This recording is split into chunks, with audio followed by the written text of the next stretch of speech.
is that the IT skills, when we think about IT skills and the needs in the market, we're thinking about generally IT projects, IT departments, and driving companies forward in terms of how to use technology to run their business. But there's another component of IT skills that I think often is overlooked, and the studies are showing, is that more than 50% today, more than 50% of jobs out there require some level of IT skills. So these are jobs, vocational jobs, professional jobs. Today they require IT skills.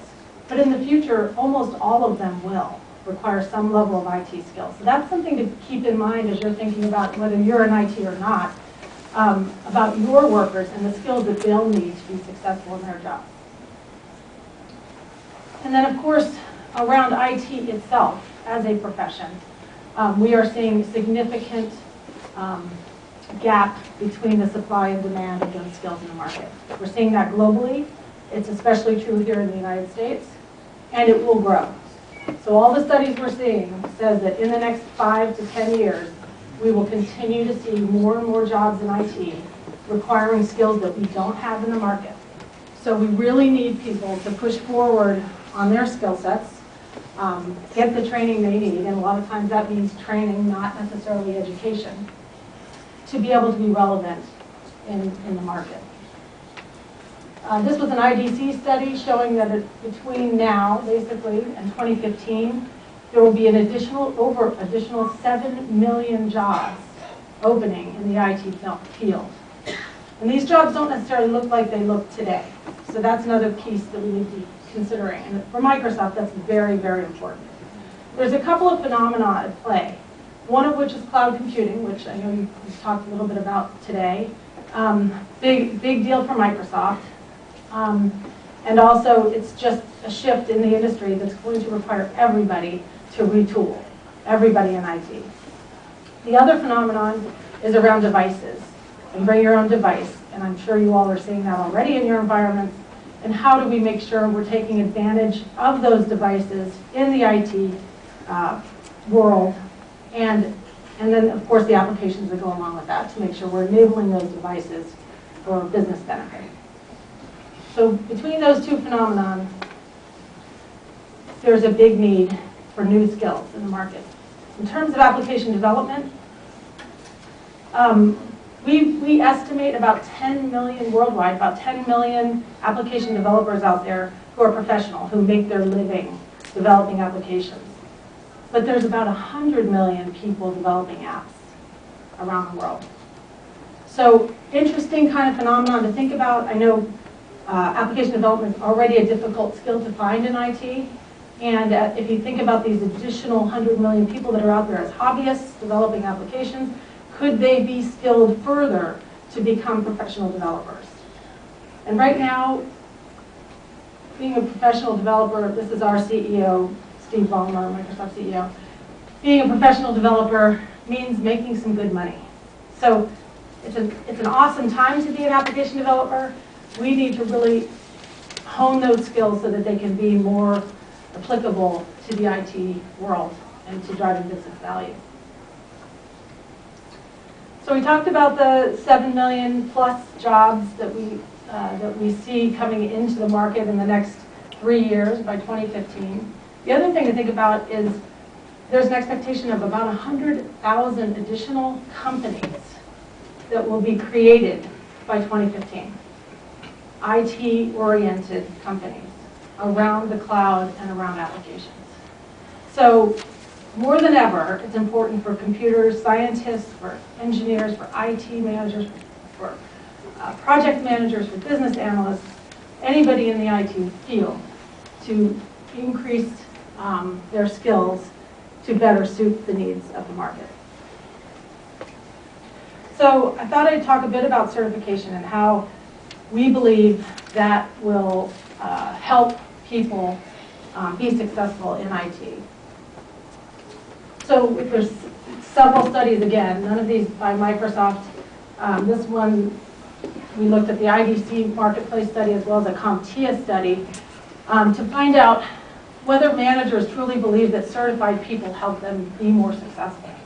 And what we found was 80% of IT managers believe that training and certification drive success, not only in terms of how they address the business needs successfully in their IT project, but also how they meet deadlines.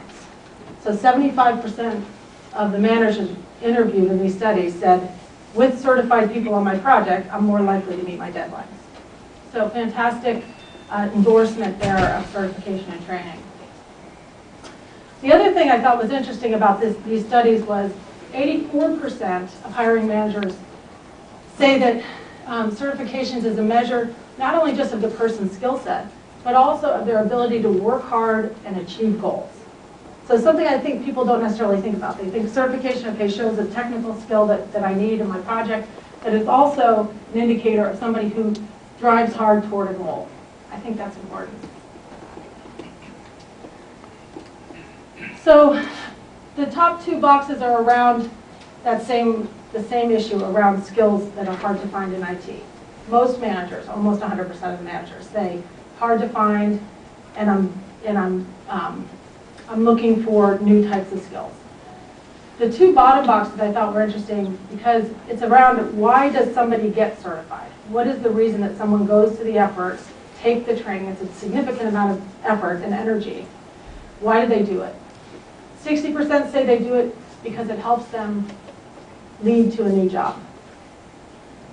Almost 60% say it led to a salary boost or a bonus of some sort. So those are some of the reasons behind it. But some of the other reasons that we found in talking to certified people is that it gives them confidence.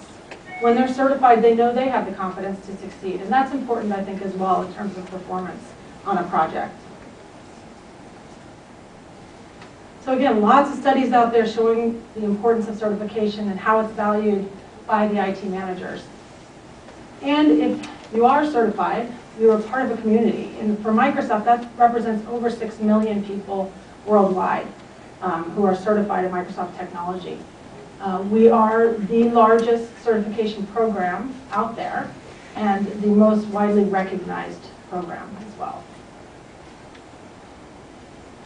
So of course, training is very, very important. And of course leads to certification. So I wanted to just show some ways you could get training in Microsoft technology or train your staff in Microsoft technology. Obviously, we're here with Netcom, and they are a learning partner, Microsoft learning partner, gold learning partner. They use the official curriculum from Microsoft, so that's great because you know then that the curriculum is from the source, and you'll get a good quality course from companies like Netcom. They can also provide value-added services around, training your staff and putting a plan together to help you achieve the training that you need. And then the last thing I wanted to point out is around software assurance training vouchers. So those of you who work in companies that have enterprise agreements with Microsoft, you qualify for free training that you can execute here at Netcom and at other learning partners as well. And then, of course, we offer, as Microsoft, some free and for fee additional resources around training. So Microsoft Virtual Academy is a great place to go to look for videos that you may use just to supplement your skills or your team could use. You can find that on Microsoft.com/learning. And then our Microsoft Press books, you can find Barnes & Noble or Amazon. We have free ebooks downloads as well as for fee books that you've probably already seen. So one of the things we did at Microsoft about 9 months ago